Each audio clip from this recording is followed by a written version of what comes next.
these changing times, certainly changing. And you're with Santos Bonacci. I'm so happy to be with you. For me, it's Friday, the 30th of March. The 30th of March. And for most of the listeners, it's the 29th. But the month is finishing up, and beautiful Star of David in the skies today on the 30th of March.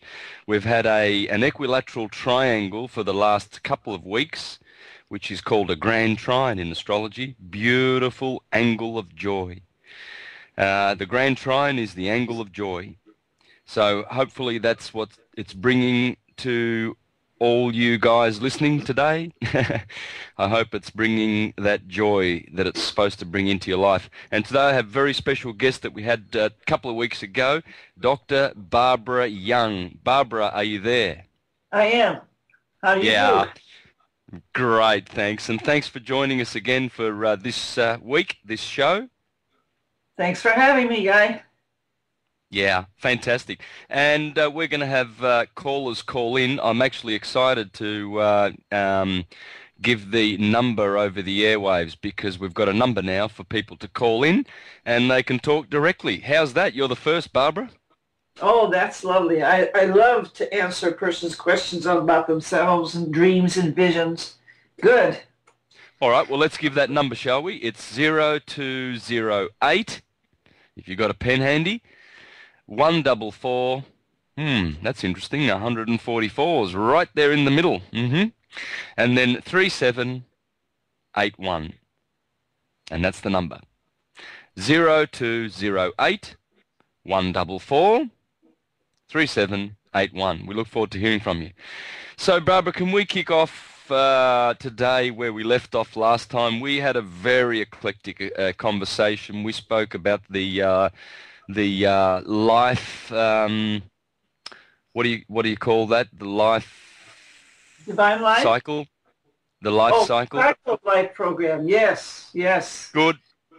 We spoke about that. We spoke about many things. So let's just continue on from there seamlessly, if we can, shall we? And continue the conversation there about the life cycle. I'm very interested in that, if we can elaborate on that and take it from there. Well, in all sacred symbolism, when we translate the Bible, religious materials, and so on, I found that there is so-called a cycle of life program of 6 stages. And apparently, and from what I've been able to prove when working with persons in past lives, etc., it stands on its own as being very true. The 6 stages are first Eden, when the spirit arrives to the planet to begin its evolution through symbiosis with biological systems. And then we have the fall stage, where you're actually taken down and fused with the biological system to begin to learn how it works. And we start out with 1 cell, then 2, 3, all the way up through the animal realm, so that we can learn how to see, register in our spirit's memory what we're seeing, so we can remember it tomorrow, next day, and so on. And the next stage is where you transfer into the human, and you're in symbiosis with the human body and the third brain for the first time, what allows you to learn to reason and independent action. Very important stage. And that stage continues until you have a complex reasoning system where you can now make a decision that you would like to become an immortal. Mortal transfiguration to immortal is the most important event in your whole life.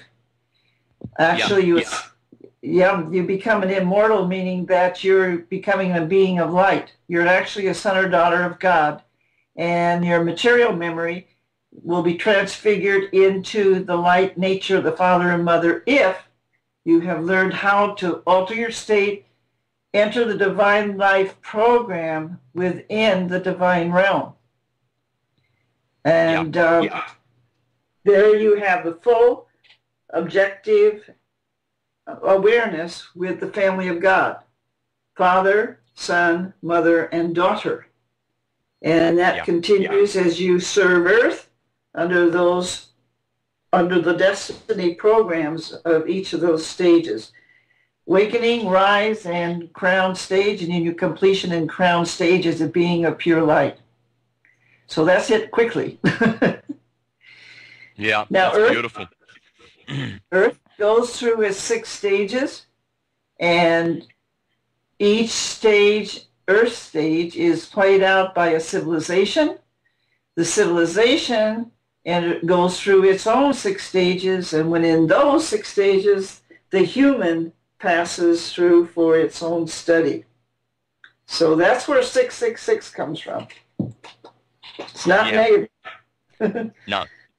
No. No. No, that sounds great. According to Thomas H. Burgoyne, the Hermetist of the 19th century, we live in a great cycle called polar days, and they are 2.5 million years old. And he says there that these are creative days. When the Bible talks about, and there was evening and night, and then God rested, it's not talking about a 24 period. It's talking about a long, long time, you know. And through these ages, we evolve our consciousness as we go from mineral, plant, animal, and through to the human. And the human kingdom is the middle kingdom where we choose which way we go, up or down. We can be immortal, or we can continue being mortal. It's about choices, isn't it? Yes, you do have that choice, but usually the heart chakra, the heart center, is the divine spark that originally began its trek through time. And that divine spark is always connected to God the Father and Mother. So it's always being prompted to advance. Now, yes, you can reject all evolution and remain mortal. But when you do so, your personality takes in further and further material, hard facts of life. You find it quite easy to murder. You don't mind torturing somebody, etc. So it's you become animal, human. Yep. Yep. Yes, that's how the science works. Interesting, the words, there's 2 words that come to mind in this science. You see, according to the Hermetists, there are 7 heavens above, ruled by 7 planets: Saturn, Jupiter, Mars, Venus, Mercury, the Moon. And these are the 7 days of the week. And as the soul seeks to ascend when the body, the physical body appears to die, well, it deceases, then the spirit and the soul seek to rise. The first gateway that they come across is the moons. You see, the moon is the keeper of the first heaven. And if those souls are bounced back to the animal or to reincarnate, there's 2 words that come from that: monster and demon, and they both have to do with the moon. Monster is moon star, and demon is short for deity of the moon. Because, you know, when you see monsters around, these killers, you wonder, how can they kill? You can't kill another person. You can't kill another life force and imagine you're getting away with it. And yet they're doing it. They're practicing killing and they don't mind, you know. And these, we call them monsters, demons in the flesh, you see. Well, those words are both connected to the moon. And that's why the moon gets this sinister, you know, stigmatization. It's stigmatized as this sinister orb. And simply it's because she's got a job to do. She's not going to let people ascend that want to be immortal, that haven't done the, you know, the hard yards and the actions to prove that, and they haven't qualified themselves. Well, the moon itself is sacred symbolism. It is a symbol of the divine feminine that's evolving within you. But the evolutionary path to develop a personality, you must have a comparison. And so you have the antagonist, and you have the teacher, the idealist, etc., to choose from. But then you also have life itself. Mother, father, children, trying to evolve through each life's destiny according to what's been written prior to your birth, and that you have to carry out for lessons. So mortals in near-death awareness only see sparks. So they're not even connected in reality to the Christus daughter or Christ's son. And the Christus daughter is primarily the mother or director of your evolution. But you can always turn it off anytime you want, and then that's when you turn into the negative. Now, in a laboratory, a negative experience always registers in the minus level, whereas mortals in the more positive state are almost neutral, like at zero. And then if you transfigure into an immortal, she jumps up to about a 10. And then as you transfigure material memory into the nature of the father and mother, you go all the way up to 50 megacycles and positive energy. So it's actually measurable within a lab of your spirit's nature. Yeah. Wow. Santo, would it be all right if I just mentioned this little thing while we're on the words monster and demon? And Dr. Barbara Young, Santos knows I love to play with words also. So, you know, I've been pulling words to pieces for many years now. Now, just an interesting little fact that I think it's in Black Law's Dictionary 8th edition, I think, don't quote me on the edition, but in one of them, and I'm pretty sure it's the 8th edition, monster was actually the definition for human. Okay, so that kind of explains that a little bit. Splitting the words up myself, monster, mon being one, and stir being female element, I find quite interesting. So maybe it is what we are, because one part of us is female, and we are all joined to one female energy and one male energy, as it were, positive, negative, whatever.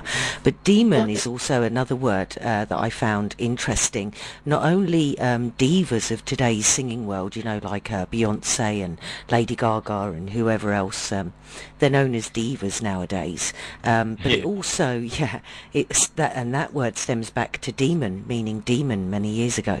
But also the word diamond comes from demon, and it means cutting through. And I think at this point, that is where we are, possibly cutting through the matrix, as Alan Watts, you know, cite and many other things say.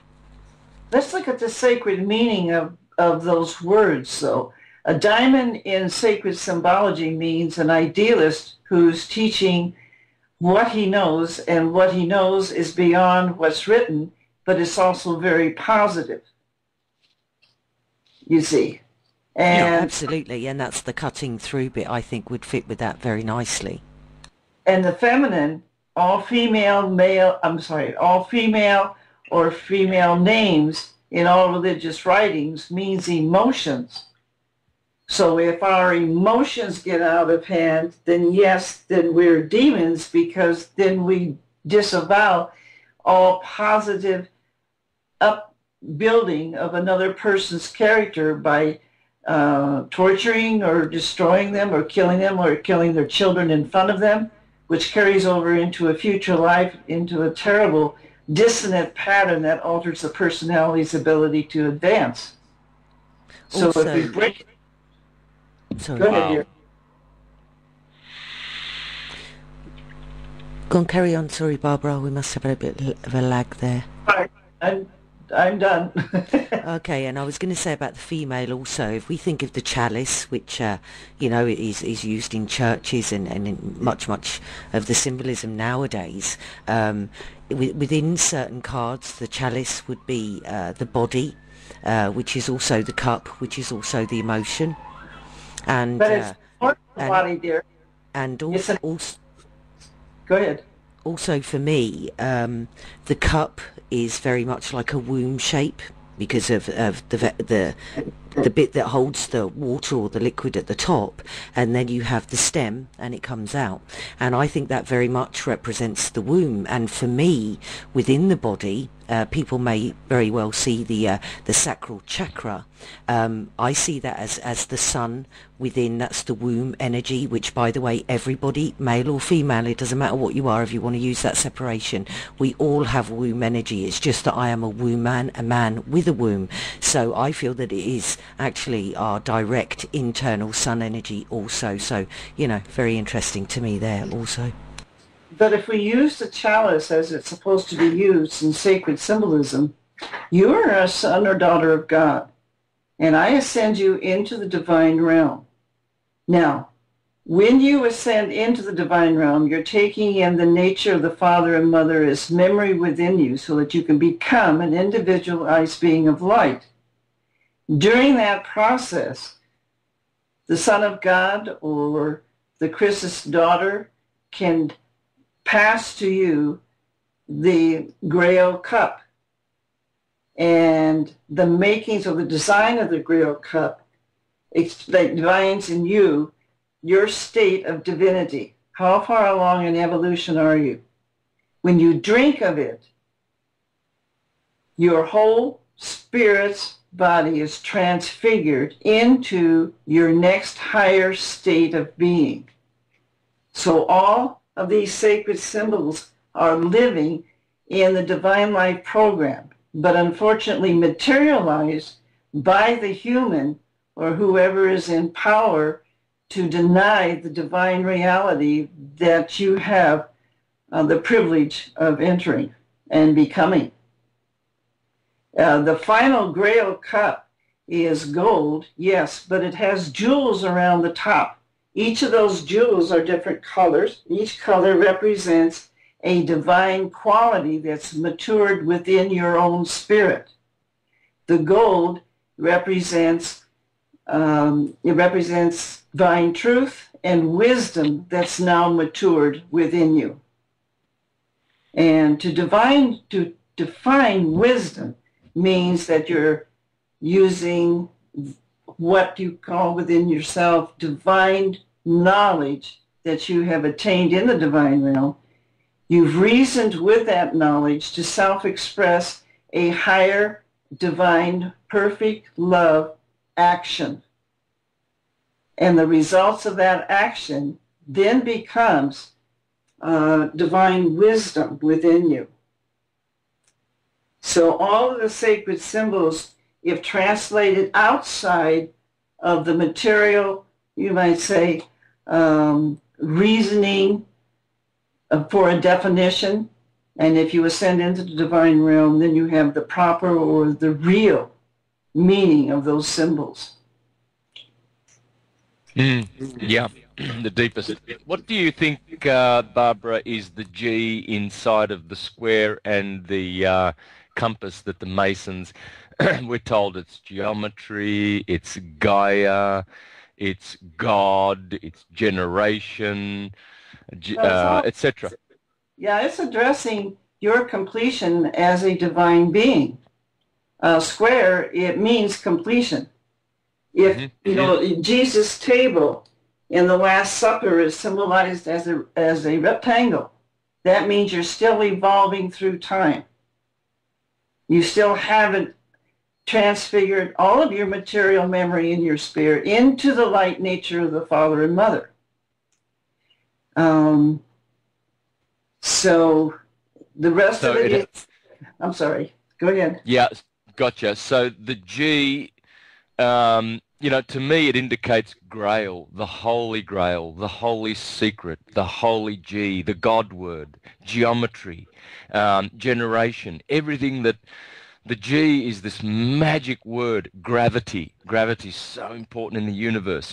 It was known as the Holy Spirit, you know, because they couldn't, it's invisible and yet it has so much force.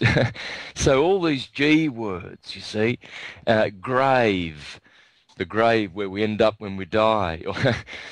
So the end of the road. But it's also to me it sort of stands out as it's saying, as if to say, this is the holy grail, the grail of wisdom, you know, the true knowledge. As you go through all the levels, you see things differently. And until you, yeah. If we go into the sacred meaning of G and encoding, it means your central heart center of God the Father and Mother that's active within your heart chakra, that is the central processing unit for all of your spirit's evolution. In other words, when you take in memory, either from the divine or from the material world, the central processing unit then integrates it into the memory matrices within your spirit for growth. So it's kind of like, all right, that would be the central part of your being, because your spirit can either disavow that data that's coming in, or it can accept it. So it's the central processing unit, you might say, for your entire evolution. Wow. So Do you call that spirit or soul? No, that's the heart of your spirit. Your spirit contains many layers of memories that you have taken in over the centuries in each of your lives. But as a whole unit, when you're transferred into an immortal, you become one unit. Whereas an immortal, each of the chakras are separated at the time of death and put together before rebirth in about 20 years. Whereas an immortal, all of the chakra centers are now one body. And they all have a specific job to do for taking care of, or the symbiotic relationship with your biological system. Because your biological system is what's allowing your spirit to advance through its own experiences. Now, your consciousness is your soul mind. It's only mortal, meaning that it downloads just prior to death. Okay? All the data. Your spirit is your true state of being. And yeah.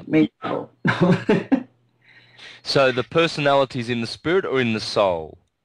Well, you have two personalities. You have the soul mind personality, that's your consciousness. That was formed from birth until how old you are now. Your state of knowledge, a state of being, personality profile. But your spirit itself is the second part of you, you might say, but it's redemptive to the consciousness. Your spirit is at the mercy of your consciousness. Your spirit can't come right out in front of you and say, hey, kid, let's do this. This is what I need. And until you alter your state of consciousness and enter the divine life program, or connect with the divine realm, the divine part of your spirit, you'll never know your true state of being, where you're at, and what you have to do to correct negative memories from past lives, go to temples, advance your knowledge beyond what's written to become this beautiful being of pure light and knowledge. Does that explain why, since the spirit is subservient or redemptive, as you called it, to the personality and the consciousness, does that explain why people go against their gut feeling, they go against their spirit, and they make all the wrong decisions, well, some wrong decisions, because the personality, the ego, or is getting in the way, and the spirit's in the background trying to speak up, trying to guide the person as to which way to go, but the person is so engrossed in this body and the name and the fiction that they ignore it and make the wrong decisions and suffer the consequences. Oh, yes. Plus you have thought forms inside of your spirit. These thought forms were created over many, many centuries of repeating the same wrong habit. And then it grows strong. It influences your consciousness. And those are bummers. And I use access imagery to access those in students. And then I work with God's energy to remove them. And you feel extremely free afterwards. Free from that oppression. Yeah, exactly. All of this science is indicated in the Gospels and all of the literature. I'm bringing that out in my presentations, but it's all there.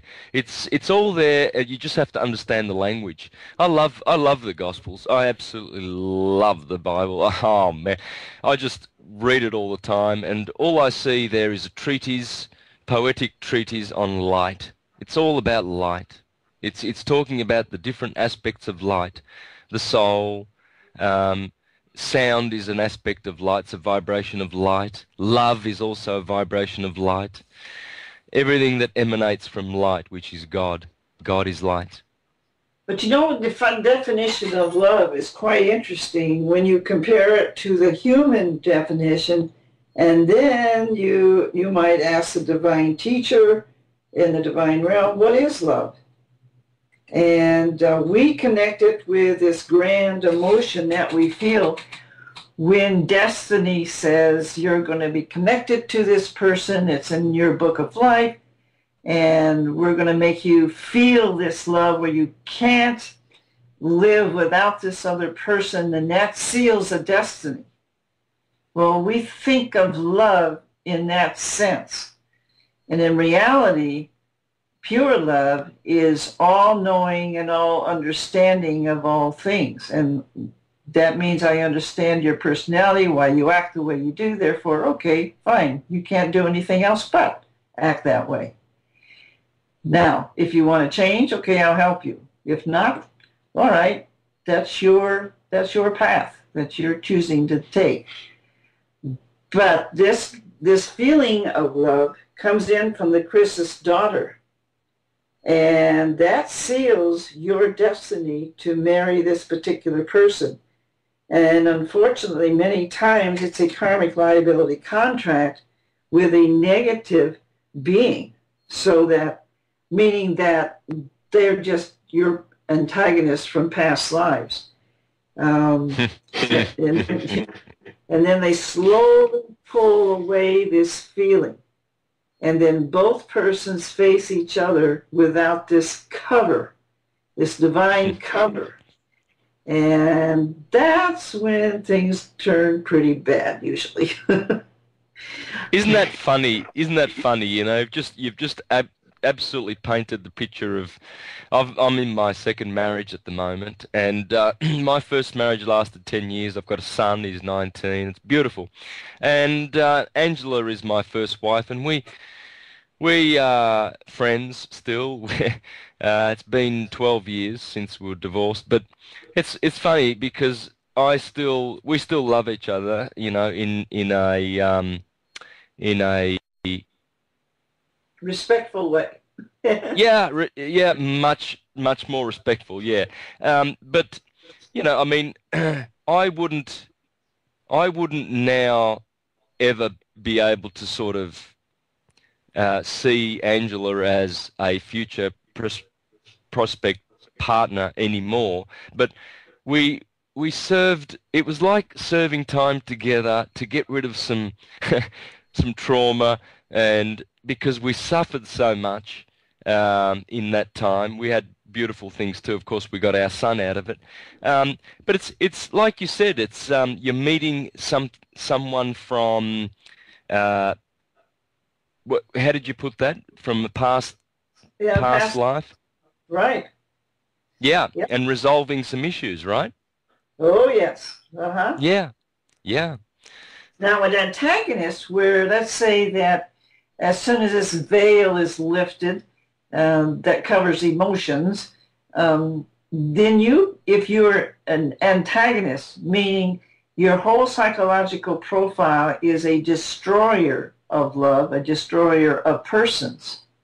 And then you'll begin to pick and make her feel unwanted, unworthy, etc., and so on.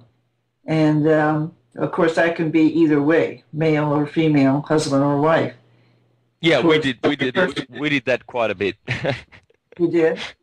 Oh yeah, yeah. We were doing that quite a bit, destroying each other, pulling each other down, and toward the end, you know. It would be good to go.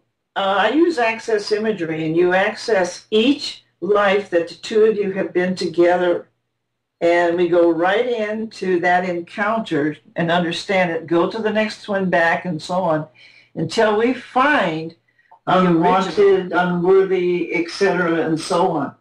And of course, that can be either way, male or female, husband or wife. Yeah, you can come in. We did that quite a bit. Let's say that you're... Oh yeah, yeah. We were doing that quite a bit, destroying each other, pulling each other down, and toward the end, you know. Someone got their radio on. Barbara Young, has your radio come back on there? Each life that the two of you have been together, and we go right into that encounter and understand it, go to the next one back, and so on, until we find unwanted, unworthy, etc., and so on. And of course, that can be... I think Barbara has to turn her Skype off. Something. Yep. She might have hit the wrong button there. Yeah. Well, I'll join you while we're waiting for the lovely Barbara Young to come back with us. I mean, as you know, Santo, I respect all views and people's feelings, and I respect religious people as well as non-religious people, atheists, whatever. But I actually never use the phrase that I am a daughter of God. I think God's been so abused in many ways, that word alone, you know, government ordnance department, for instance, or guns, oil, drugs, you know. So I prefer to be co-creator, if you like, with the creator of all creation. And for me, it's more about the loop than the square, because I'm just going back on what you were saying there. You know, the loop is a wonderful energy that, you know, once you know, when you were little and you kind of let that wheel roll down the hill, didn't it go? You know, oh boy, did it go, and it gathered energy and all kinds of things and speed. But if we watch just that hoop, that loop, I don't know if you played with one, Santo, that had a stick. I had a stick thing with a loop, and I kind of played with it quite a lot, and I realised that you must really keep control of that loop, because when it's going down a hill, as sturdy as it might look when it's on flat ground, but when it's going down a hill and it's gathering with that uncontrollable speed, even if it hits one little tiny pebble, it's going to flip and it's going to damage itself, if you see what I'm saying, which was for me, I guess, a great lesson in life. So the other thing that you mentioned there was people taking the consequences. The way, you know, maybe I'm a little bit too positive, like people say, but I don't know, Santo. I just like giving my feeling on things as well. But rather taking the consequences, I think is a bit harsh, because if you didn't really know what you were doing, for ones that, I mean, I totally agree. If you continue to slap me in the face, then you say, I'm sorry. You slap me in the face, you say, I'm sorry. About the third or the fourth slap, I'm going to say, I really don't think you're sorry, because you keep doing the same thing, and did you know I have the right to defend myself? But anyway, that's a whole other issue for a giggle. But rather than the consequences, I like to think of, as we know, every action has a reaction, and I think it's, for me, all about learning. So whatever we do, whatever we put out there, it's our intent, isn't it, really? You know, it's our duty to test the waters. When a child is young, you can look, if you like the word child, people, but you know, when a child is young, it's their job, isn't it, to push the boundaries with you, to see what they are allowed to do and what they aren't allowed to do, and or rather what's good for them and what's not so good for them. So that's kind of my view on just a few of the things that you were speaking about there. Rather than consequences, I think we're all on our own stepping stone, and each and every bit of it helps to gather experiences for our intellectual growth.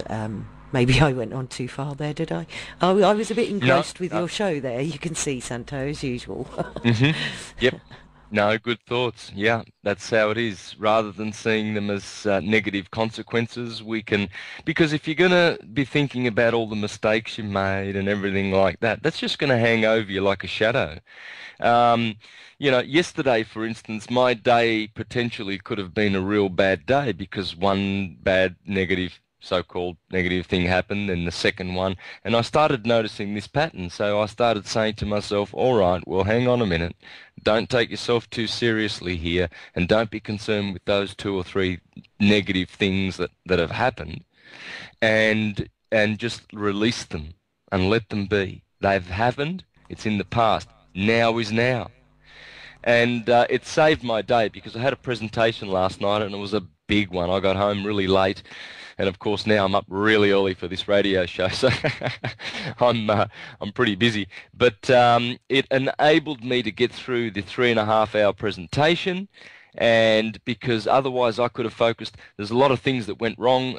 Some of the printing of the graphics weren't ready in time, and my printer didn't work, which I had all my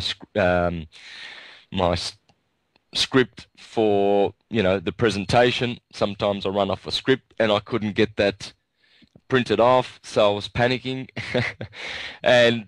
But all things came good. So it's always good to look at the future as though those experiences are going to add to our lives and give us something that we need to experience. And how are we going with Barbara? We got her back? I don't think we have yet, Santo. Mm. It's saying that she's on the call with us, but there's absolutely no sound. We had, as people that were listening before, we had a few sound issues with Skype with Patrick Lynch show, the Free Truth show. So, Skype is on a one to give us a few adventures this day, this evening, whatever, which we always have to kind of have a giggle at, because I wonder, how much these people who listen in or mess about with anything are actually learning, and if it's not that, is it the beautiful things that the sun is emitting at the moment to us all, the energies that are coming out, freely, and kind of whacking the earth, if you like, because I found, I don't know about you, Sando, but I found there really is some serious energies coming in at this time. What do you think about that? And did you hear also that there was a supernova behind us? Oh, yeah, a supernova. Yeah. Where's the supernova? Well, I don't know. I was just kind of, how I am, producing 7 days a week, and somebody throws this bit of information on me, and I'm kind of, what? That's so interesting. But I think we did a flip the other day.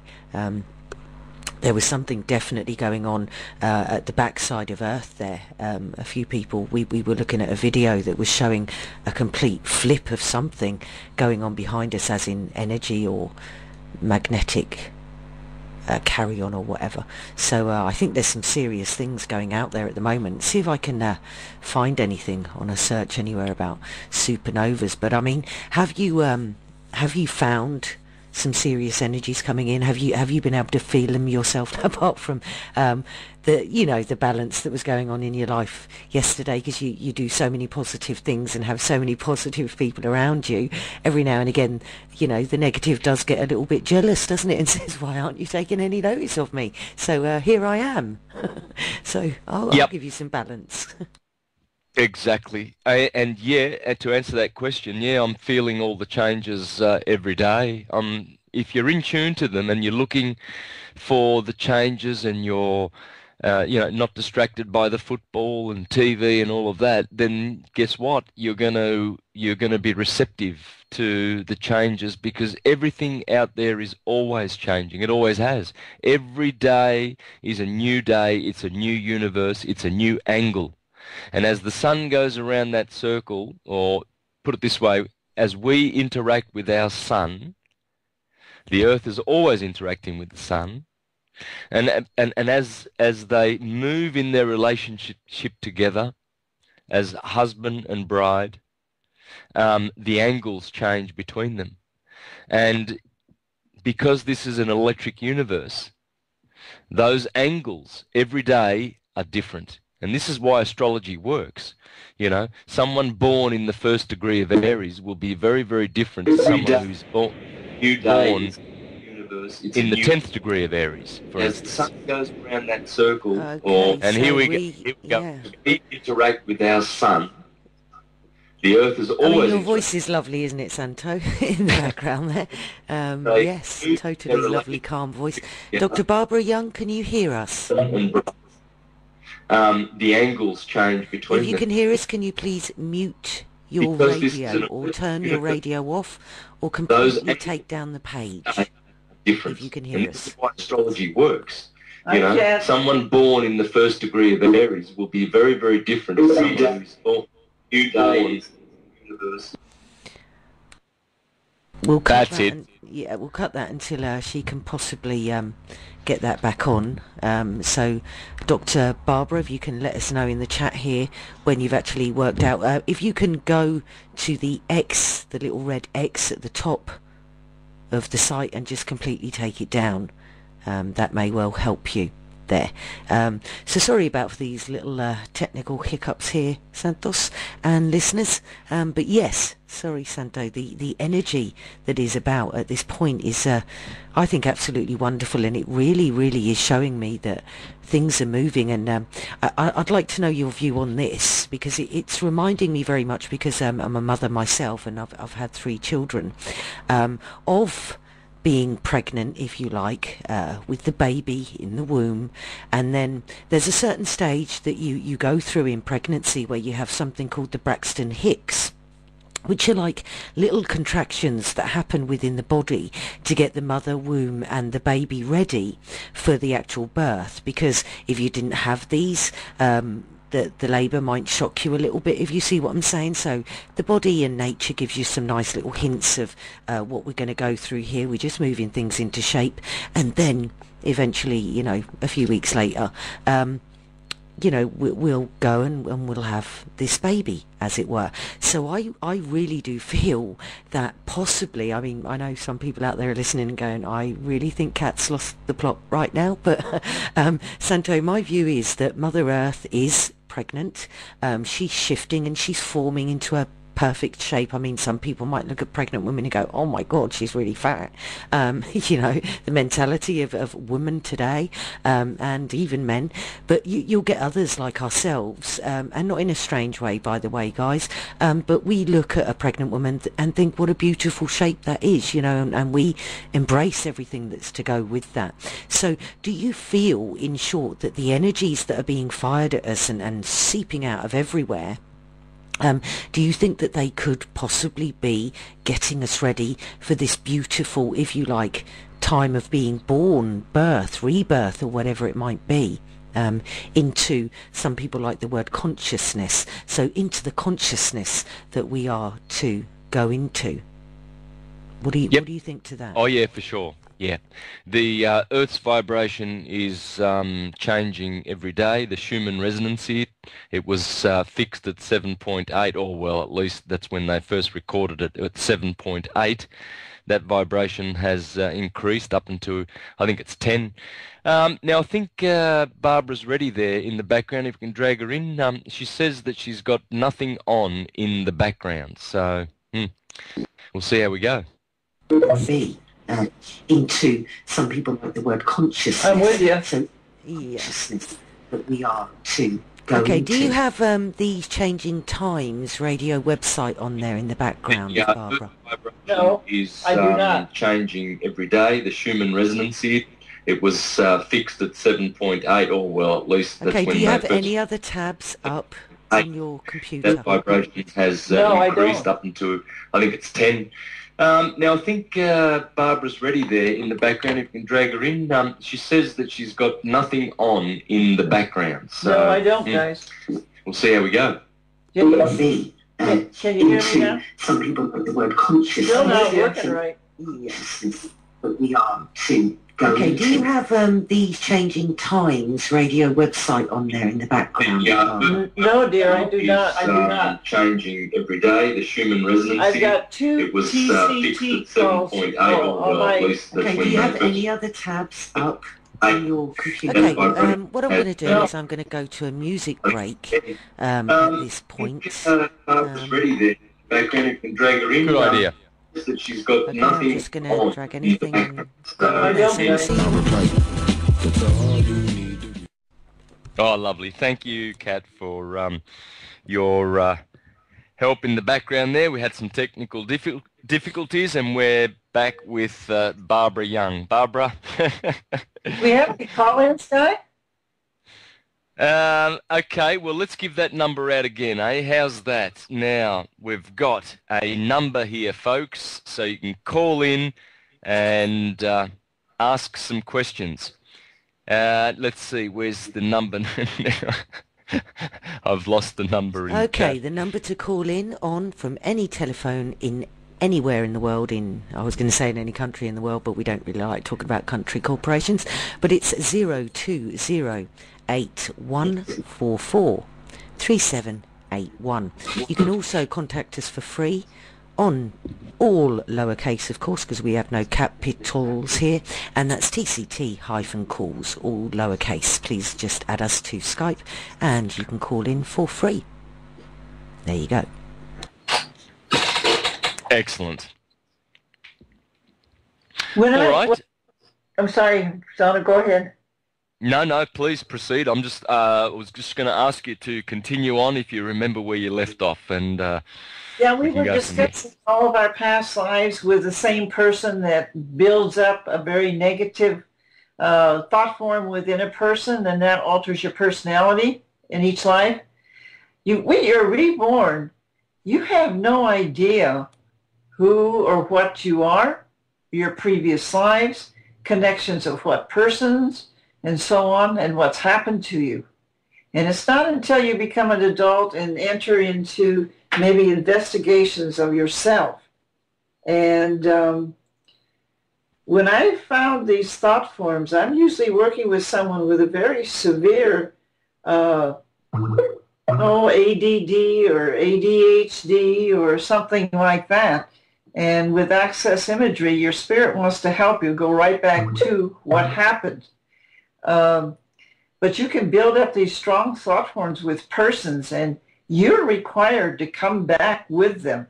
And so deaf, dumb, and blind in each life, your spirit has been designed for the two of you to come together, whether you like it or not. Now, when I can go back in time, then I ascend persons into the divine realm. God will remove the whole thought form.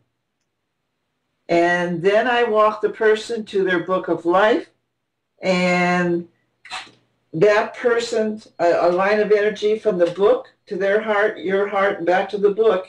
You take Excalibur, cut all three lines, touch the point on the book, and you see a divine flame come up. That ends any future lives and destinies with that negative person. It is now done. But until that happens, you will come back in a future life with an unfinished business. And it will get stronger and stronger. Go ahead.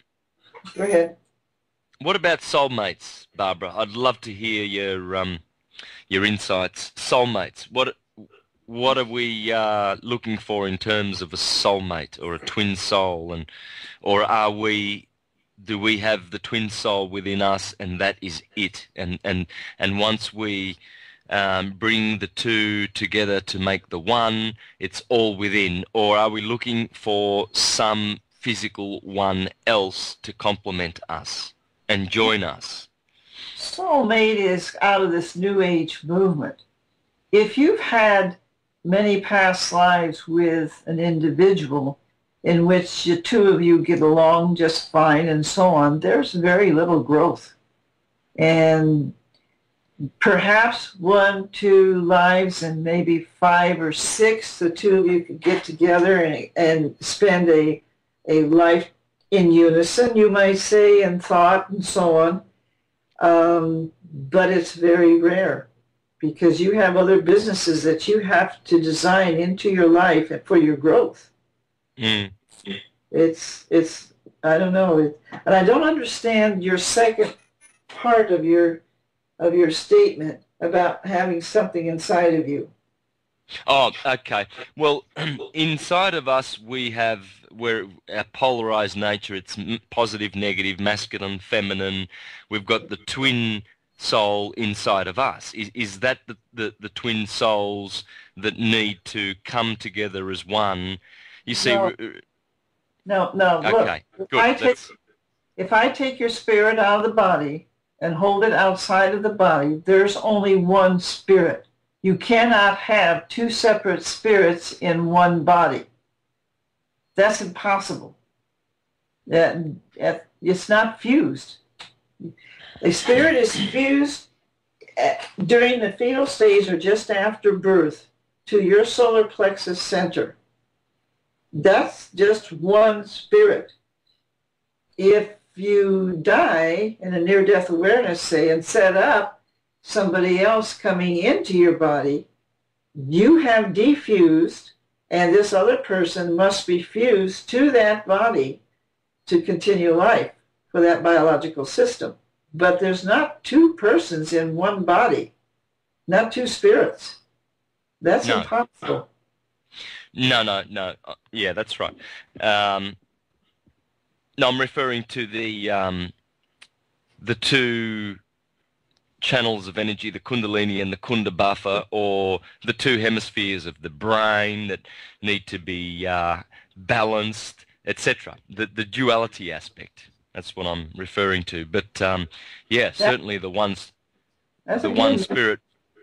But Yeah. do we need to, as some people are suggesting, we need to come together with our soul mate and then become one?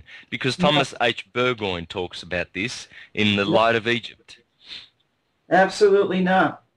Another soul is not going to transfigure your memory within your spirit into the nature of the father and mother. They're the only ones that can do that, and you do that in their presence. You can remain animal human forever.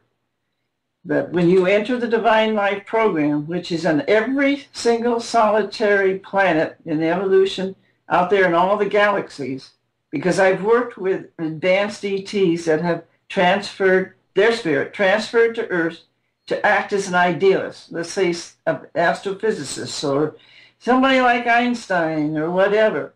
They're very familiar with the Cycle of Life program because it's on their planet. And that's so that spirits can transfer from planet to planet and not lose a step in their evolution to become divine beings. So when you enter the divine realm, your spiritual soul, meaning your consciousness and your spirit join as one, enter the divine realm. You're in an objective conversation with the Christus daughter, Christ's son, the father and mother. But you have to earn the right to get to the father and mother by placing within you enough divine memory to make that link. Everything is based on memory. Everything is based on memory. That's why in the early days in primitive life, you worship the trees, the plants, the animals, the dolphins, and water, and lightning. You placed within you what's called the language of the gods. And that's linking memory into the divine realm.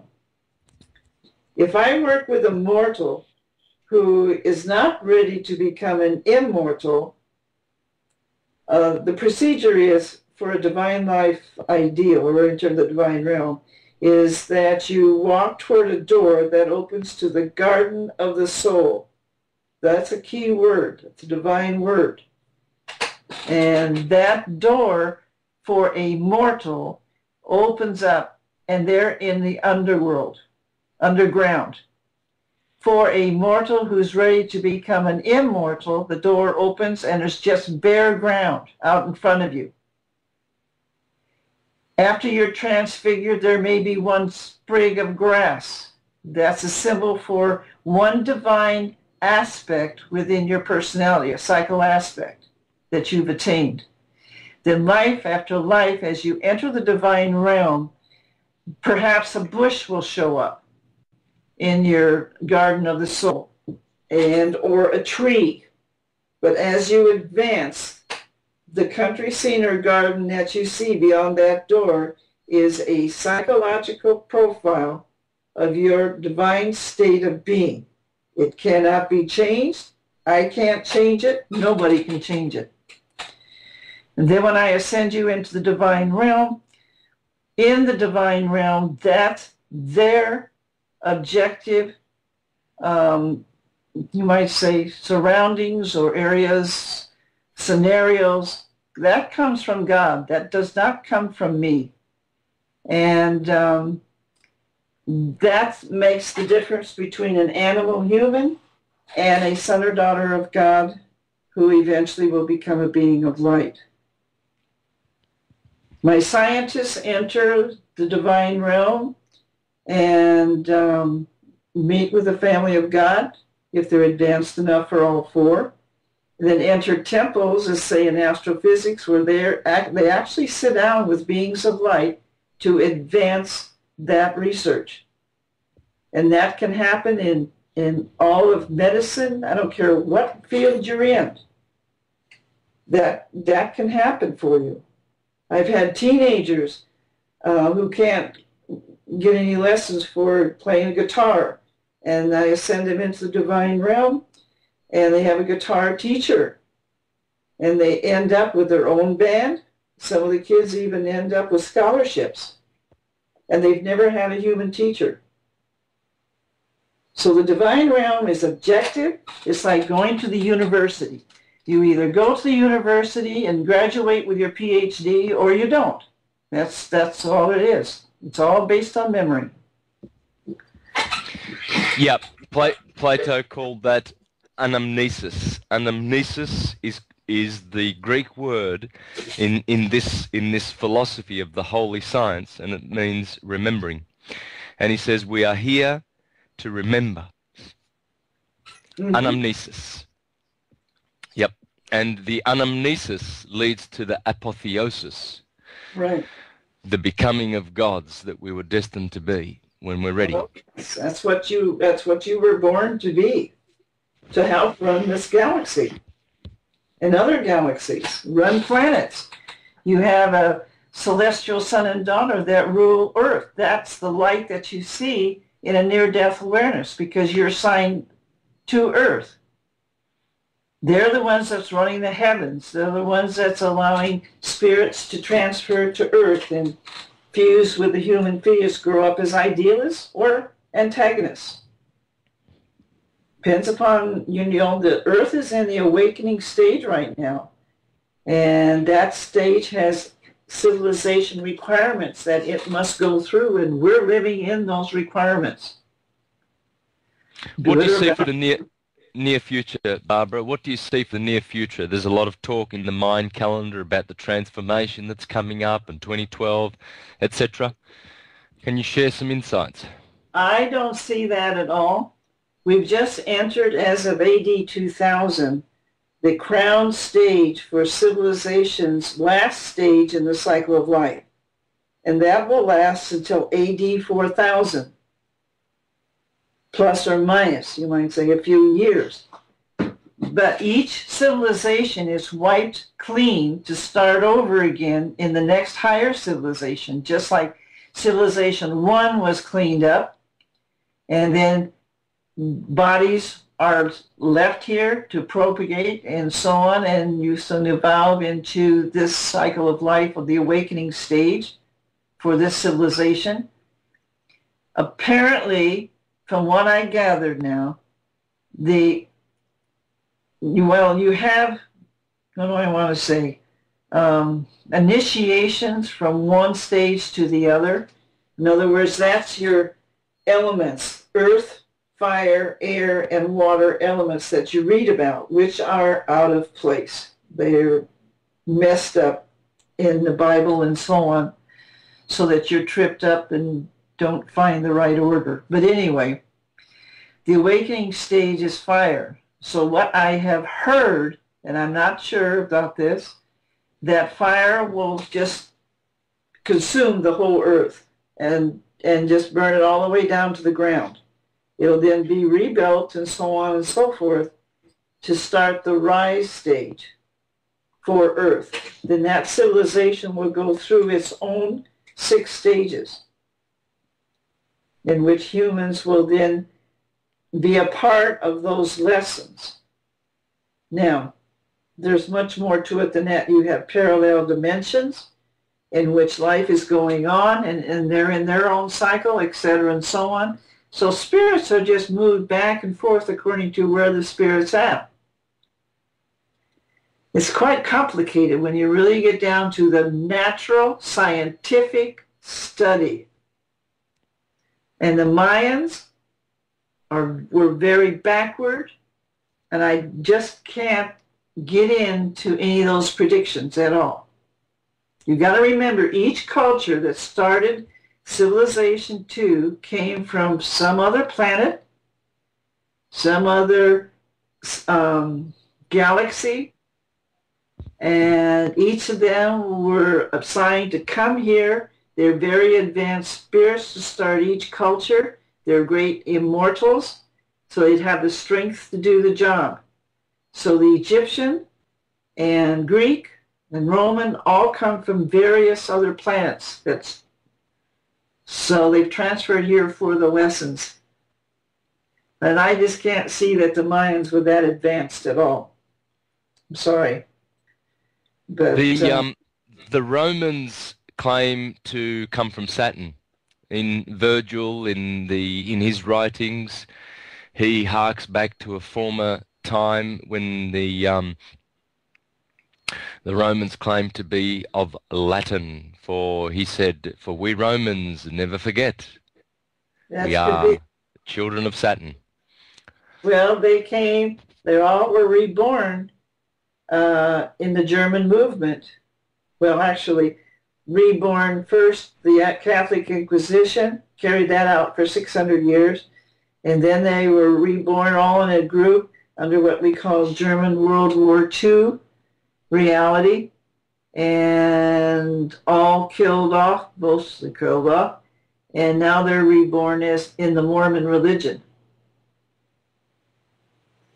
Now the Greeks are from the Pleiades, and the Cycle of Life program, as you know it at this time, that was evolved by great advanced spirits from Pleiades, born here to introduce the Cycle of Life program as I am teaching at this time. But it's in all of you, the Cycle of Life program. I have not found anybody that can't go into the divine realm, that's not into this sacred symbolism, and so on. Barbara, can you please share your contact details and website so people can perhaps open up a browser and check your site as they're listening to you? Do you have references do you have resources there to read up on this so people Sure. can? Website is www.temple, TempleChrysses.org, templechrysses.org. And that's right, go ahead. No, keep going, please. And my email is beboye.light, L-I-G-H-T, @earthlink.net. Beautiful. And I started out having visions, external visions, when I was a child, all of beings of light, because I was introducing the Cycle of Life program that the Inquisition removed about 200 years ago. And Earth is now in total darkness. All religions are made of the mind and the man, and there are no religions in the world that allows any beings of light, sons and daughters of God, to continue their advancement. So I'm kind of like emergency intervention. Yep. Yep, they've all lost their way, haven't they? Yes, because you have to be reminded, you have to have something that you can touch, read, and experience to advance, whether it's physics, mathematics, or your divine state of being. If we removed all physics from all over the world and burned and killed anybody who practiced it, we would be without physics. And basically that's what's happened. You're without the Divine Life program. Yep, for sure. Okay. Yep. Hermes lamented that thousands and thousands of years ago in the Hermetica. Talks about the time when all of this will be forgotten and the true science will be forgotten. Well, let's hope it won't. We've got 2,000 more years, and I hope that we don't forget. We need to advance for everybody's sake out there. Yep. And so these experiences that you've had in your youth, would they be similar to, say, Walter Russell's, where his pineal gland was opened and he was able to see nature in its raw beauty? And he was able to explain electromagnetism, which is what the universe, how the universe moves, what we call the elements. Everything is motion, and it's all electromagnetism. And he saw that with his pineal gland opened from a young age, you see. Is that similar to... Pineal gland, but he's kind of like demeaning his own spirit. His spirit allowed his optic nerve to register these energies. If you change the electromagnetic field vibration, you can go through what I call these parallel types of realities. And but your spirit has to cooperate. So I would say he was a very, very advanced spirit, and his spirit desperate, because there's no external education about these realities, and that was his gift to Earth for those, what he saw. But it was his spirit who allowed it. Your spirit has to allow you to see external visions, like a picture on the wall, and you're wide awake, you're conscious, and you're looking at the wall, and all of a sudden there's a big movie going on. Well, your spirit's arranged your optic nerve to see that apparition that's been created by the Christus daughter, Christ son, or your spirit. And that's why schizophrenics aren't really schizophrenics when they see other spirits and so on and so forth. It's just that two things could have happened. If you have a lot of trauma, it acts like a friction between your spirit and the cells within the brain. And that friction gives off excessive ions. And these ions alter brain chemistry back up against the neocortex cells, and you feel like you're on fire inside. But that also can affect your optic nerve to see memories within your spirit. That's what a flashback is for a military, or for an officer, a military serviceman who's had a lot of war experiences. Those ions build up, and everything around him disappears, and he's back in this, what you might say, recall of memory. And nothing else exists but that recall of memory, and that's where his spirit has thrust that memory outward for him to act through, which dissipates some of the ions. When those ions are used up from the energies within this scenario, then it drops back to current reality, which can be easily corrected. You don't need any drugs or anything else. All you need to do is wash these agitated memories with the nature of the father and mother, and then it takes it down to an even sine wave, so you don't have excessive ions, and then you have no post-traumatic stress symptoms. So, but the VA hospital won't accept it because I'm working with your spirit, and the father and mother, Hmm. which is a shame. They deny the causal part, don't they? Yep, it's a real shame. In fact, the whole world is, and we're getting in a lot of trouble. The United States now has 1 out of 88 children born with autism. And that's caused by a person in a previous life where they've taken some kind of drug, snort coke, snort whatever, and killed brain cells. Your spirit memorizes those dead brain cells. And every brain cell in your brain is connected to some part of your spirit for your natural reflection and interaction with life. How you work your body, everything. If that happens and in your next life, your spirit cannot use those same brain cells. And consequently, that's where you're all out of place mentally, physically, everything. And these tasers never get tasered. As you were talking about this other scientist with the electromagnetic fields and how we're all electromagnetic, well, your spirit is too. And it's like sending an electrical current through your hard drive on your computer. You're tearing up all of the electromagnetic links that we call subatomic or quantum particles of memory. They're all connected by an electromagnetic field.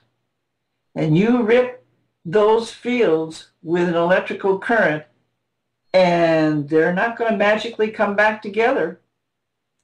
And that means in your next life, your spirit cannot use that part of your body or the brain or whatever. And these fools are sending these currents through the heart, through taser, and they think it's funny.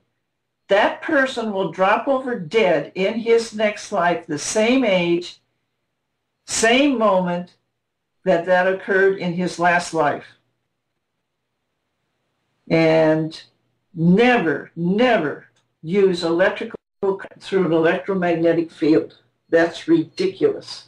But it's a way for the negative force to destroy your spirit so you cannot become a being of light. A negative force's only enemy. What about the policemen that use the tasers then? What's destined for them in the next life? Because can't be good. They are karmically connected to that person, and they have to serve them. They have to serve them in some way. And how many lives that takes, I don't know, but it'll create, that's a karmic liability contract, immediate one. When that happens, it's called transmutation of energies.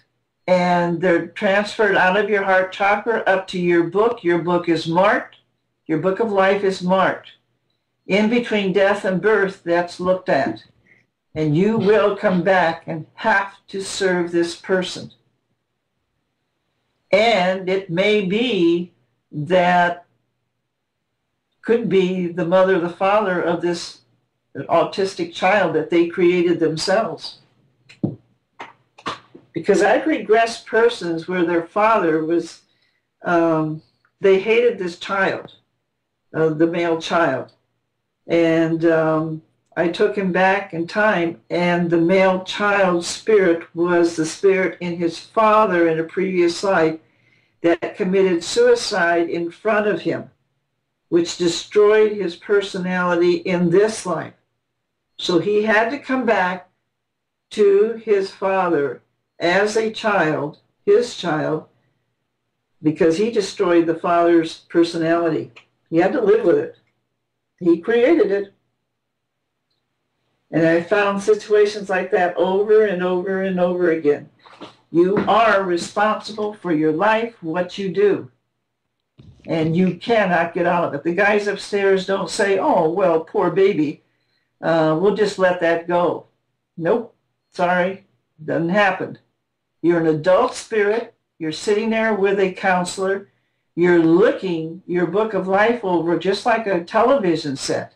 and what you did, what you said, what you're snorting, what you're taking, what you're doing to destroy your life. And then that has to be corrected one way or another. And I don't know how to stop all these kids from taking all these drugs. What about animals? What about animals? Are they also doing this service thing? You see a lot of dogs, for instance. They really service domestic animals. My dog, for instance, she'll sleep at my feet and wait for me to say goodbye at the end of a 2-hour radio show, and she hears me say goodbye, and she stands up erect. She's a little puppy. She's a spoodle cavoodle, gorgeous little dog, and she waits for me to finish my shows, and then she gets up and she just wants to play with me.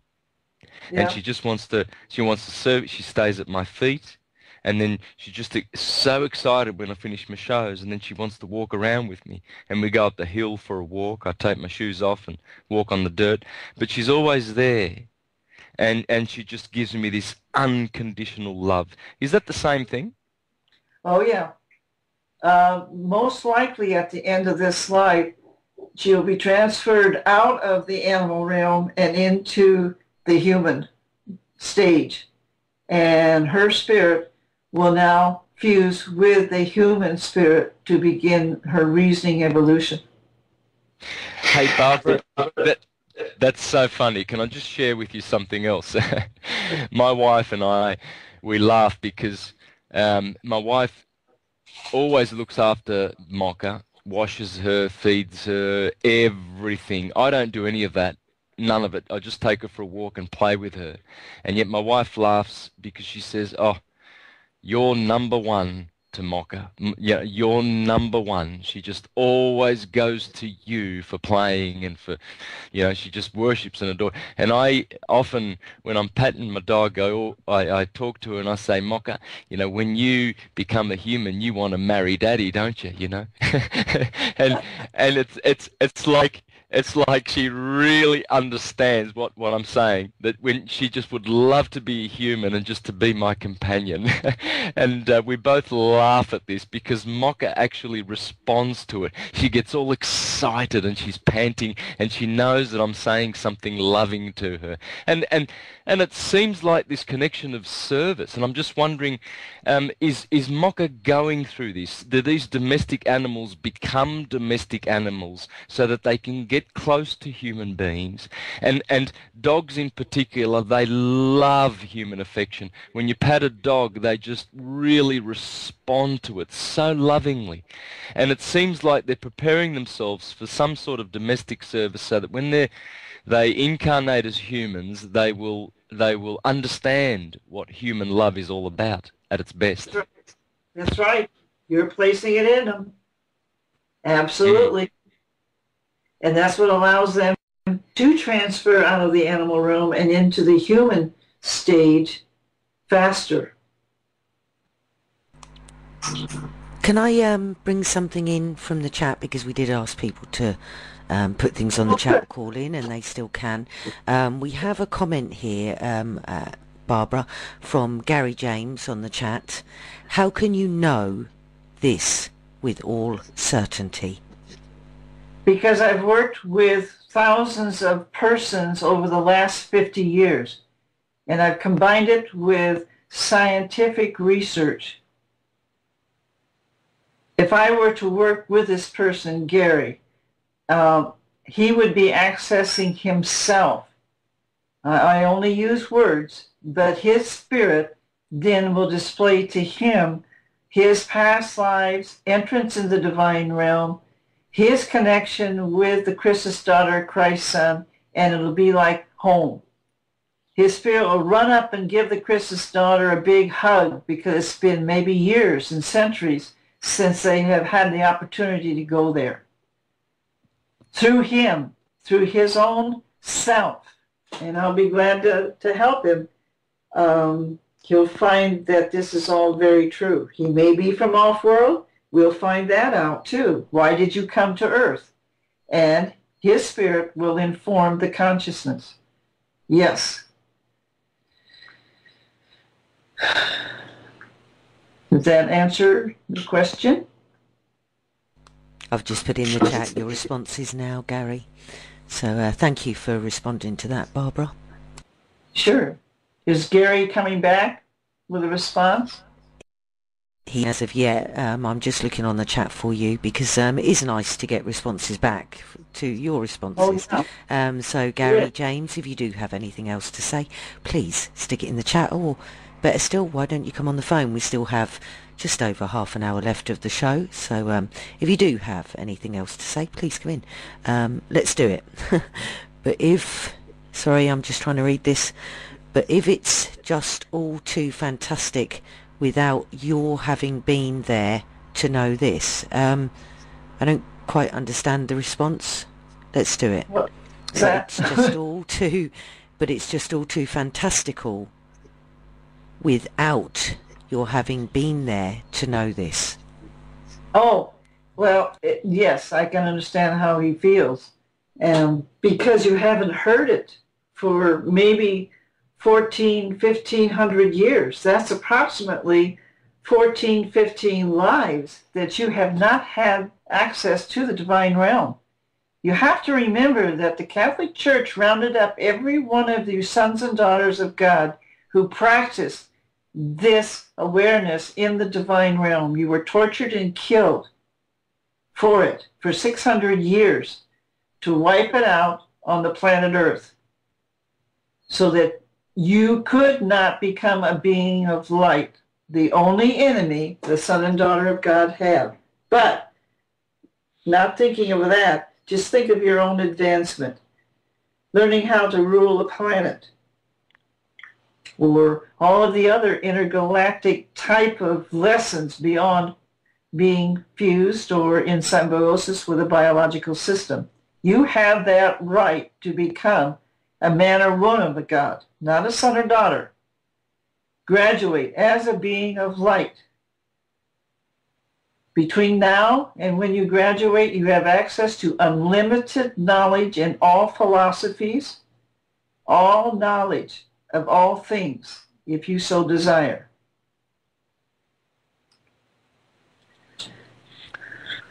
Graduate Direct as... knowing. And he's put back here, point is you, and that's in all capitals, haven't been through this to know this. Please put emphasis on what is uppercase. So yeah, I did that without thinking there, Gary James. Yes, Maybe my eyes were working quicker. So Okay. the point is you haven't been through this to know this. Yes, I have. And By the way, Yeah. Barbara, this is Gary speaking, not me, okay? So, Right. don't shoot the messenger, I think is the statement here, isn't it, Santos? enough. But as I've said, I've had external divine experiences. When I started out on the road, God sent me out. And I had 6 years to test my speeches and what I taught and so on. And if I had remained loyal to the Divine Life program, at the end of the 6th year now, I was driving and my car was thrown over a cliff, sailed 75 feet through the air, sunk into a river, down to the bottom, 25 feet down at night. I was locked inside the car as the water came up through the floor. This is what's called a water initiation. Now, I tried the sunroof, didn't work. Tried the doors, did not work. And I'm going through the drowning stages where your diaphragm starts to spasm. And then I was really serious and I asked God, the Father and Mother, for help. Now, that's the decision-making time. If I had been wrong, if I were wrong in any of my teachings, then I would have drowned. Instead, the inside of the car lit up with light. The Father's very deep, deep voice said, your electric window button. And I pressed it and it went down, which is unusual. And pulled myself out of the car, and it felt so good for the current to take me. And I passed out from lack of oxygen. Now, his second divine assistance was I floated to the surface, face down, and then a light surrounded my body, so the gentleman said, on the road, and I rolled over. And I woke up able to breathe. I breathed in no water, which is unusual too. That was the second intervention. Rolling over was the third. And then floating downriver, face up. And heard this young man finally calling me out of consciousness, out of unconsciousness. And I thought to myself, better get over to the side of this, this river. And so made my way over to the side, climbed up to the road, walking up toward the car where it had gone over. There was a lot of people and so on. And everybody disappeared again. And it was all light. And the Father's very, very deep voice said, "Thou shalt wear a crown, go forth in truth." And then it all disappeared. And so I had passed that 6-year test of teaching truth. And that's what I'm passing on to you. Has nothing to do with me per se, but I have the words, I have the ability to help you, and you have to do the work. That's the key. You find your own truth, but I will get you to school so that you can find your own truth. I never predict anybody's future. I never say you've done this or you've done that. Never. It's all right, how are you feeling? What's happening? Well, my left leg keeps hurting all the time. Okay, let's go into access imagery. We access exactly back in time what happened to that leg to cause that irritation or weakness. And then I ask the Father for the proper frequency now. I never say blue, green, yellow. This is what you're going to have. Never. The proper frequency to heal your leg. And then he feels this great heat go through his body, and especially the left leg, and then it's healed. I've done that several times on the road. But I never prescribe.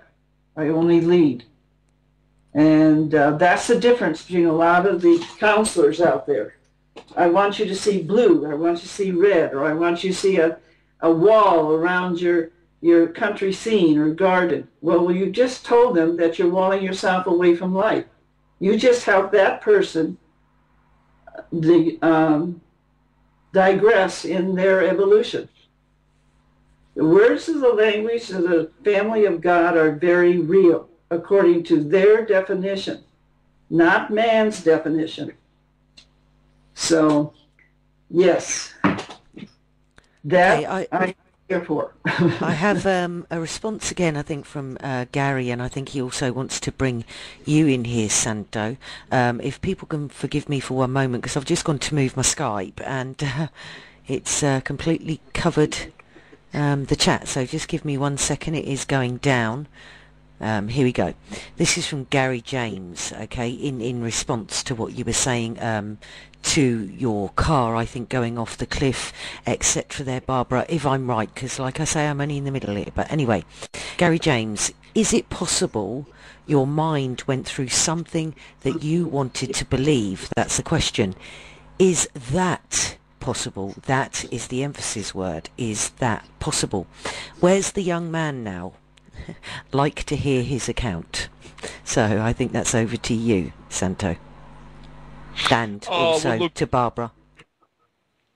There's a difference between believing and direct knowing. I'm hearing from Barbara that this is not believing, this is direct knowing.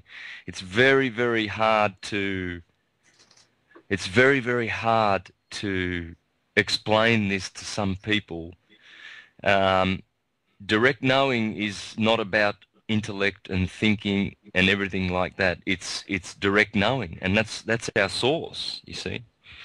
So I believe that this is connected to direct knowing, you see. Believing something and wishing it, that's these people who have, visions of you know, religious religions and emotional, psychic experiences. It's different to direct knowing.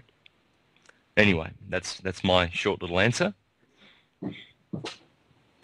Gary, if I were to ascend you, let's say up, I use an escalator, you can use stairs, up to a cloud, which is the sacred symbol for the kingdom of God, the heaven realm, various nouns that describe this area. If you have a bad, let's say, record, and you might have practiced worshiping Satanism in a past life or something like that, when I ask that escalator to form that's moving up to the cloud, it won't form. And I don't care. You can try your hardest to form it and it'll disappear. Your mind will make it happen again and it'll disappear. Or the escalator can run backwards. I've had that happen with students, which means, well, there's something really wrong. You don't really deserve to be up here, but if you clean up your act, then you're welcome. And that's when we use access imagery. Get to the spirit, find out what's wrong, what's happened in a past life where this might be. We zero in on it, and it's up to you to correct it, not up to me. I'll show you the way, but it's up to you to correct. So this is actual objective experiences, not your mind. Does that help? I think every little helps, so. doesn't it, Barbara? To be honest, I think every little helps. He hasn't responded back to that. Oh, yes, he has. No, he hasn't. No, yeah. Yeah, no, I don't think he's responding to that. I mean, what I put in the chat as well, Barbara and Santos, and I think this is a fair comment, you know. I feel each to their own. That's the way my father used to say, each to their own, girl, you know. It's just how I feel, okay? If this lady, which is you, Barbara, feels that this is your truth, then this is your truth. Many others may not feel it is their truth, but what I'm saying is many others may not feel that it's their truth, but that is their truth, you know. If they don't agree with you, you know, we're all entitled to agree or disagree. So, you know. Let's put it this way. Your consciousness is only what you know right at this moment in this life for how old you are.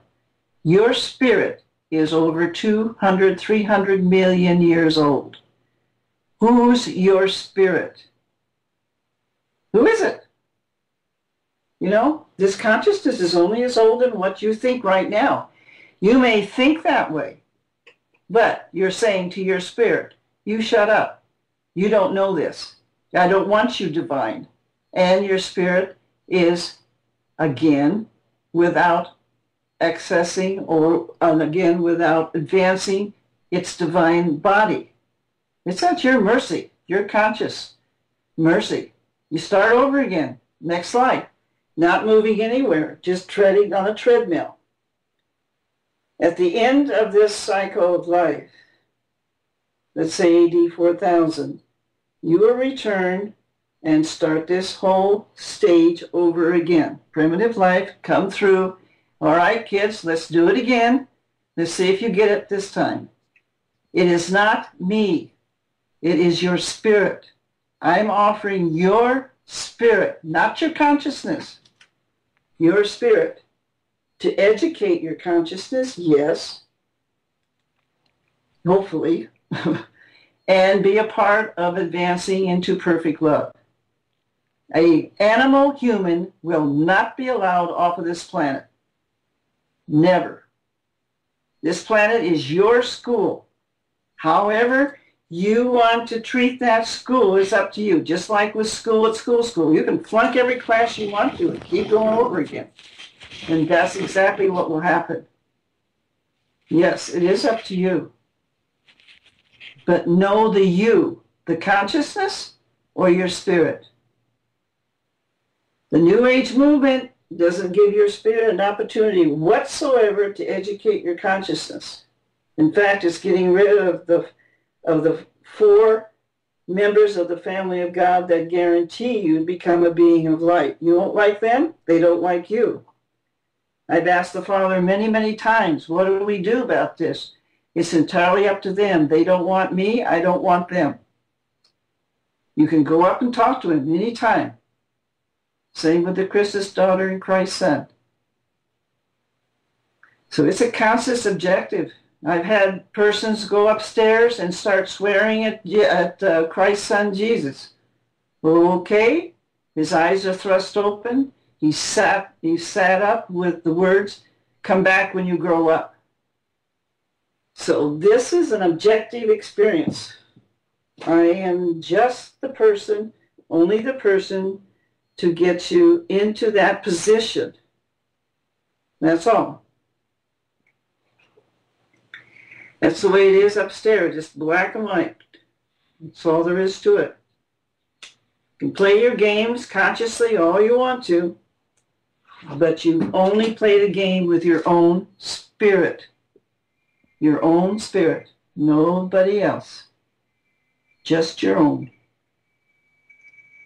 Know your spirit. It's you and only you. That's right, love. Mm. Yep. Yep. And then you realize that you are all that ever was, all that is, and all that ever will be. It's your spirit, dear. Mm. That lovely being of light, or possibly light, or fading light. Who knows? Who knows? Yeah. Well, hopefully it's the bright light. When we say to our children, you have a bright future if you be as good as gold. And all of this gold imagery and brightness has to do with light, you see. Light bodies becoming more and more enlightened.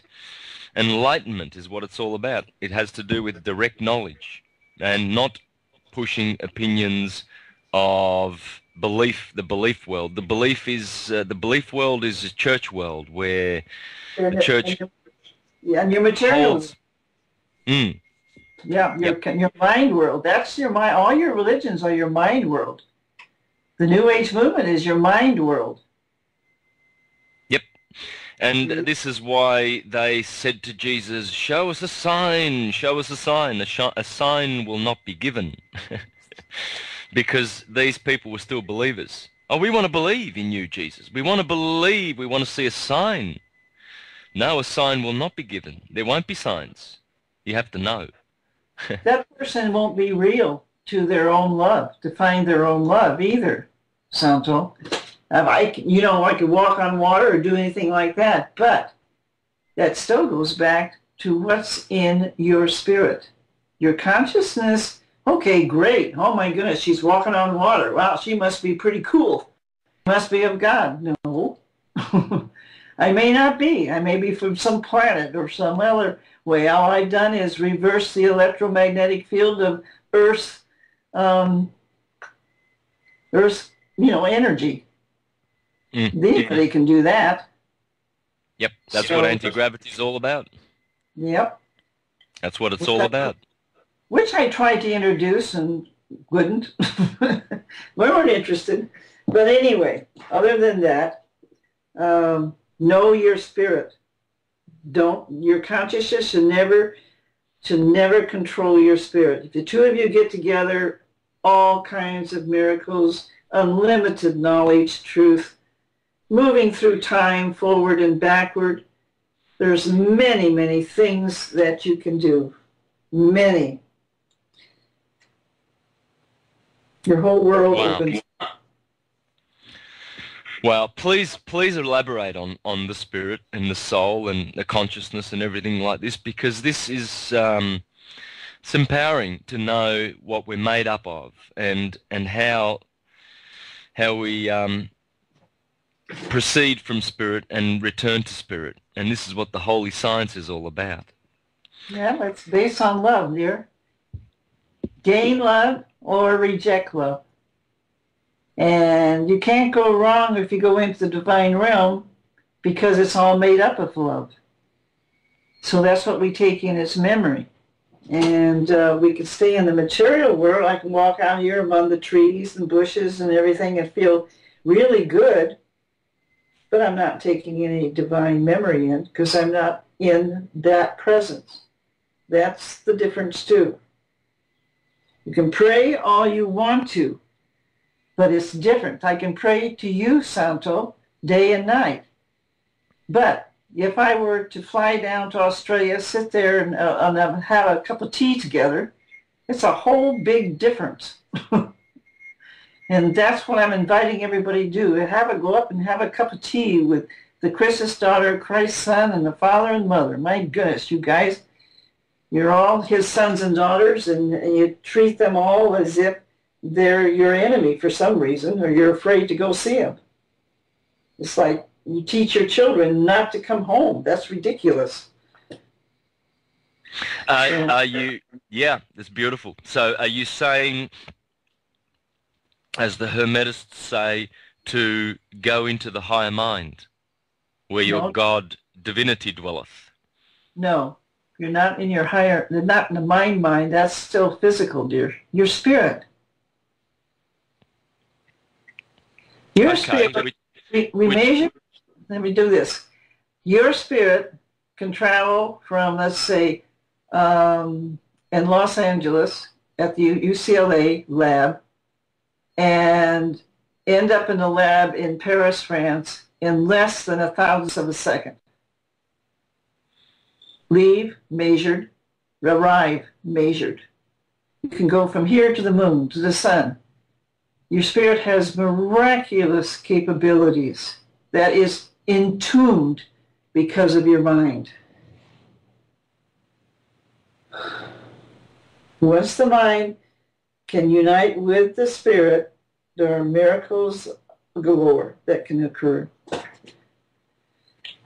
Did I get off the path? No, beautiful. But I just want to qualify that last comment, because in the Hermetic science, the higher mind is the spirit, and the left brain is connected to the solar plexus and the lower chakras, and therefore the physical. That's the spirit and the physical separation, you see.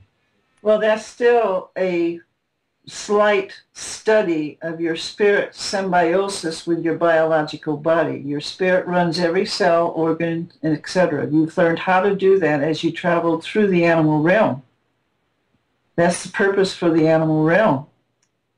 So when you step into the human biological system, you can stimulate its life.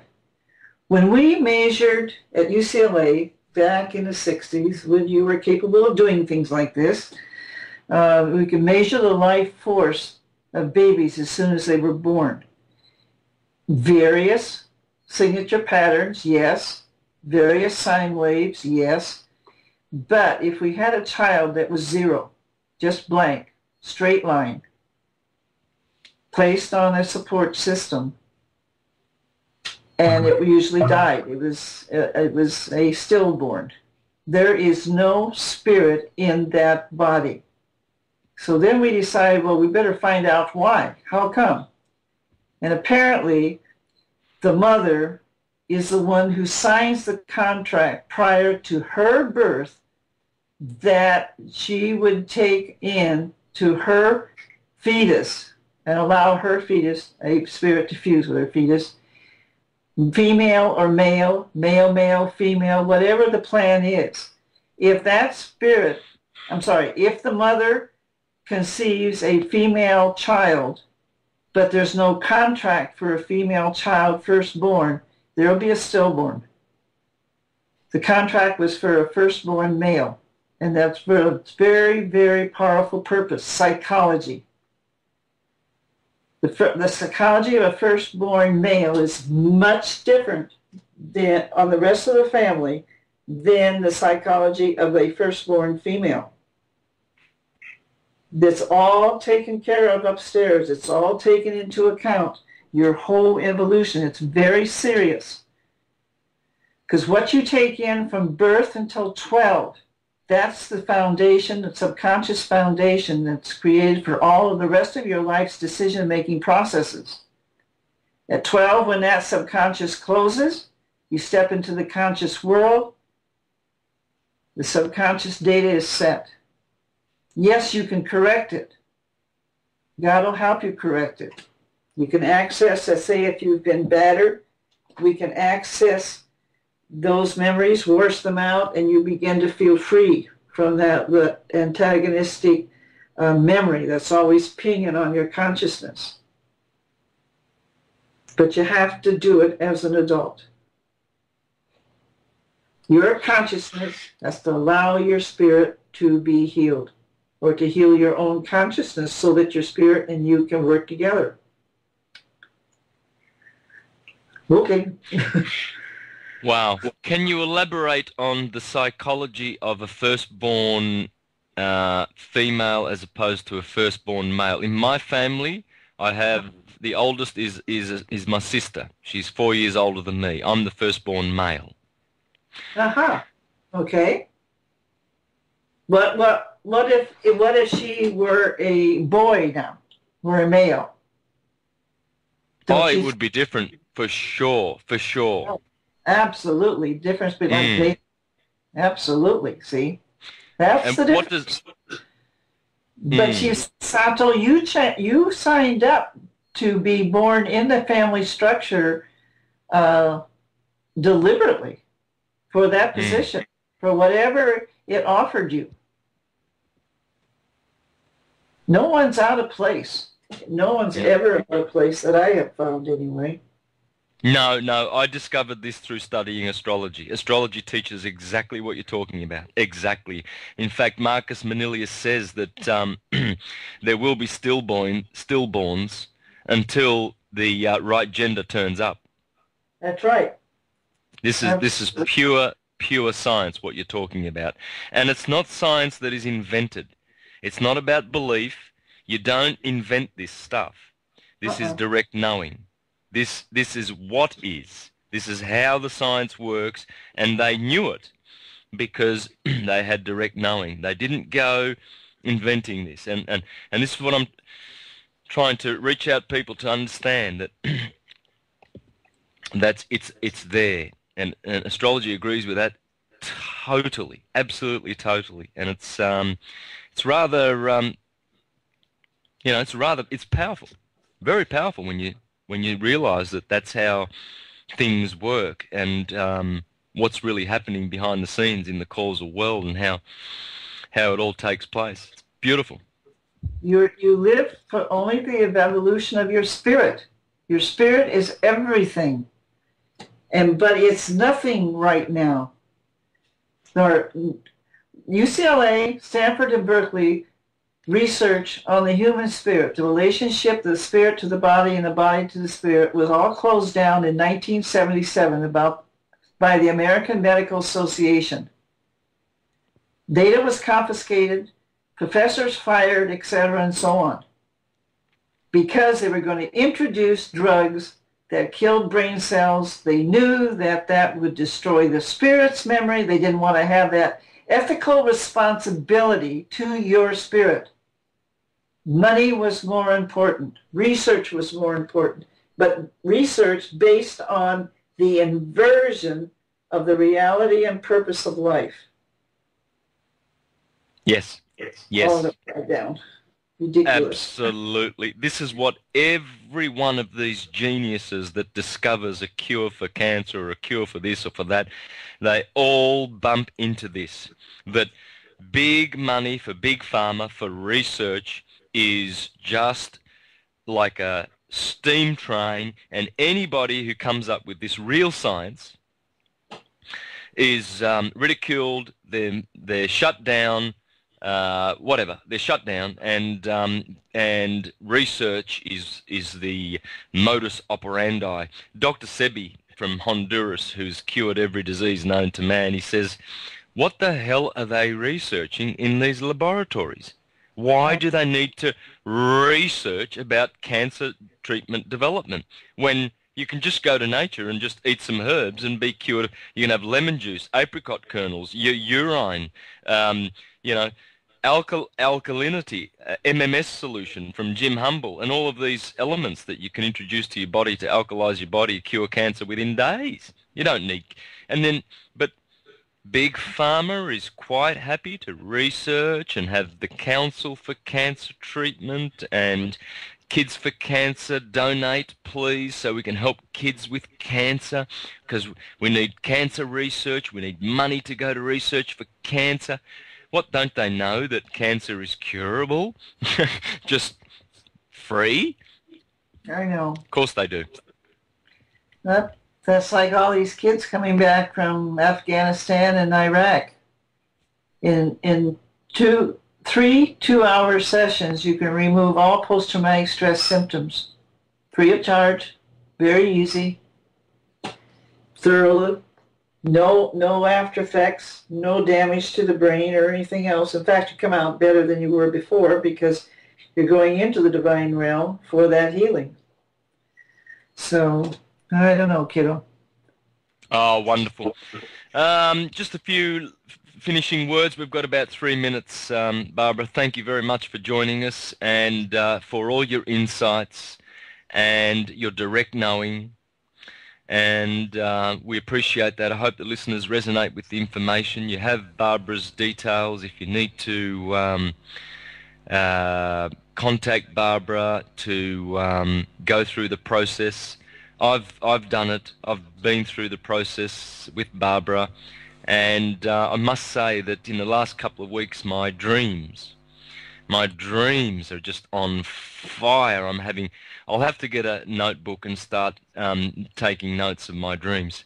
But They're probably certainly advanced, Santo. Sorry? All those dreams, those dream scenarios and symbols are data loaded with divine data. Once you're presented that dream, then your CPO and your heart chakra takes that information and integrates it. They're accelerating your advancement. Wonderful. Yeah. The dreams are really, really powerful. They're so real now and lucid. It's quite powerful. And so I know that's sort of helped that along, and there's a little bit more clarity. And so I really think it's worth going down that path and scrutinizing this spiritual side and looking into this, where we come from, and the remembering process. Oh, and yeah. all of this. Absolutely wonderful. Can I just ask Yeah. Barbara something from our lovely Ravana on chat? I think he must have missed something about the firstborn. He's just asking, Barbara, if you can let him know in very quick. Sorry to rush your teachings there, because we can't really rush these things. But what is the significance of the firstborn? And I did say I did say on the chat, I do think you explained that, but it didn't come through on the chat. So what's the significance of the firstborn, if you don't mind explaining that to Ravana, please, Barbara? It's first of all, the parents, this is their firstborn child. Their actions, their interaction with that child is much different than the second and third. The firstborn is responsible for them learning how to work with children, how to raise children, and so on and so forth. Plus, the child itself has a tendency to have more of a leadership introduction to leadership in their subconscious, especially if they have siblings. So. Thank you, Barbara. Yeah, I think that explains it lovely. There you go, Ravana. Oh, sorry? No, I just said there you go, Yep. Ravana. All right. Well, thank you, Barbara. Thanks, Kat, for looking after us there and the chat and everything like that. And just a quick 30-second finishing off and contact details, etc., please. For me? Over to you, Barbara. Yes, please. Sorry. Website www.temple, TEMPLE, CHRYSES.org, templechrystus.org. Email be.light@earthlink.net. Lovely. So thank you once again, Barbara. Thank you, listeners. Tune in, please, next week for another show. Next week I have Mark. Next week I've got Andrew Norton Webber. I think that's the correct name. And he's going to be dealing with the subject of distilled water. So you might want to tune in for that. He has got some interesting information about that. Thank you once again, and all the best till next week. Bye-bye.